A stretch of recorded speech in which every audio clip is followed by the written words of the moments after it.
राज हर सीधी।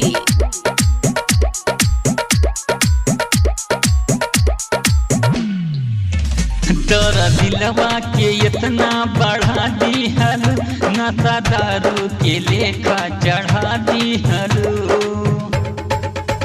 तोरा दिलवा के इतना बढ़ा दी हलू, नशा दारू के लेखा चढ़ा दी हलू। धोतन जन गमल रवा में लेके होलो रवा में लेके, डोली चढ़ के तू चल जइबू भोरवा में, दिला ले जइहा हमर सिंघोरवा में। डोली चढ़ के तू चल जइबू भोरवा में, दिला ले जइहा हमर सिंघोरवा में।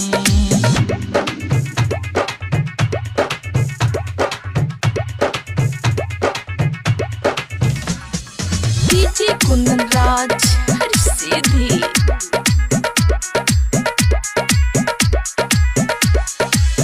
ऐसनी रोग लगल मिले न दवाई हो, मिले न दवाई। टूटल दिल के जियलो न जाई हो, जियलो न जाई। ऐसनी रोग लगल मिले न दवाई हो, मिले न दवाई।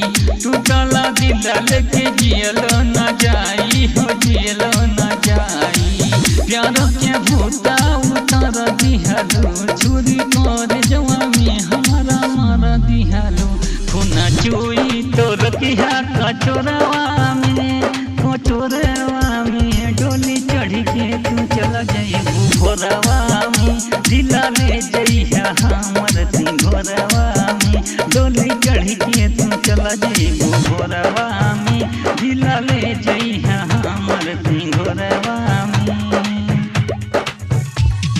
डीजे कुंदन राज हर सीधी।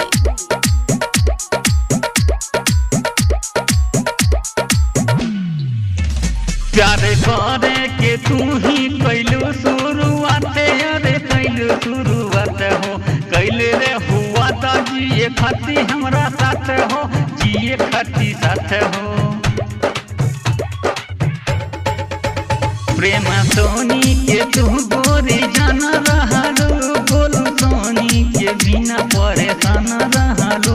खुश रहा तू जाके ससुरवा में, ससुरवा में। डोली चढ़ के तू चल जइबू भोरवा में, दिला ले जइहा हमर सिंघोरवा में। डोली चढ़ के तू चल जइबू भोरवा में, दिला ले जइहा हमर सिंघोरवा में। डोली चढ़ के तू चल जइबू भोरवा में, दिला ले जइहा हमर सिंघोरवा में। सोनी रिकॉर्डिंग स्टूडियो सिद्धार्थनगर।